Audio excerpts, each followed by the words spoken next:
بلند تر صلوات پڑھیے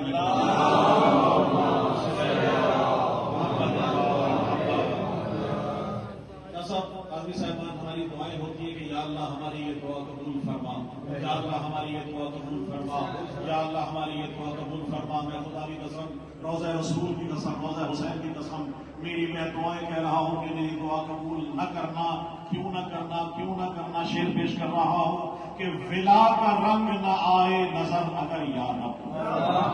میرے ساتھ ساتھ دیجیے گا، شاعر کے پاس الفاظ ہی ہیں اور دعائیں ہیں۔ ولا کا رنگ نہ آئے نظر اگر یا رب، ولا کا رنگ نہ آئے نظر اگر یا رب، میرا عریضہ حاجت وصول مت کرنا۔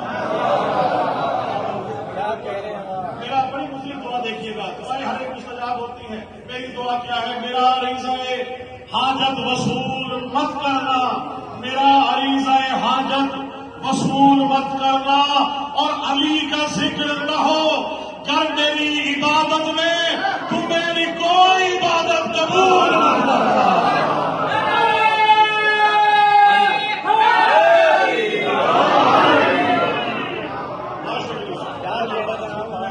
یہی دعا ہے، ہماری دعائیں توسل یہی ہے، توسل انہی سے ہے۔ آل محمد ہم سب کو اس سے بڑھ کر اس کا اجر عظیم عطا فرمائے۔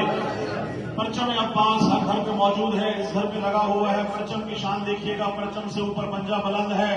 مولا عباس علمدار ہم سب کو اپنے حفظ و امان میں رکھے، دعائیں نصیب فرمائے۔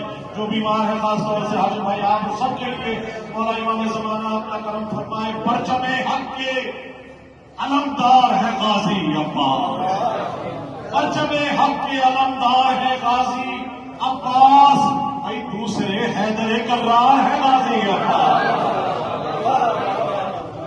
دوسرے حیدر کرار ہے غازی عباس، اور پرچم حضرت عباس کو دیکھوں تو لگے جنگ کو آج بھی تیار ہے غازی عباس،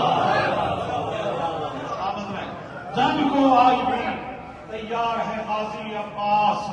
اور شعر منافق کی پہچان ہی یہی ہے۔ صحابہ کرام نے اگر نہ پوچھا ہوتا حضور پاک سے کہ ہمیں کیسے پتہ لگے کہ ہمیں منافق کون ہے، ہمیں مومن کون ہے، خدا کی قسم حضور پاک نے دیکھا، مولا مشکل کشا سے کہا یہ چہرہ دیکھ لیں، ذکر علی کریں، جس کا چہرہ کھل جائے مومن، جس کا چہرہ مرجھا جائے منافق۔ مومنوں کے چہروں سے، مومنوں کے حسین چہروں پر عشق حیدر کا نور ہوتا ہے، مومنوں کے حسین چہروں پر عشق حیدر کا نور ہوتا ہے۔ قبر شبیر جس کے سینے میں ماتمی وہ ضرور ہوتا ہے۔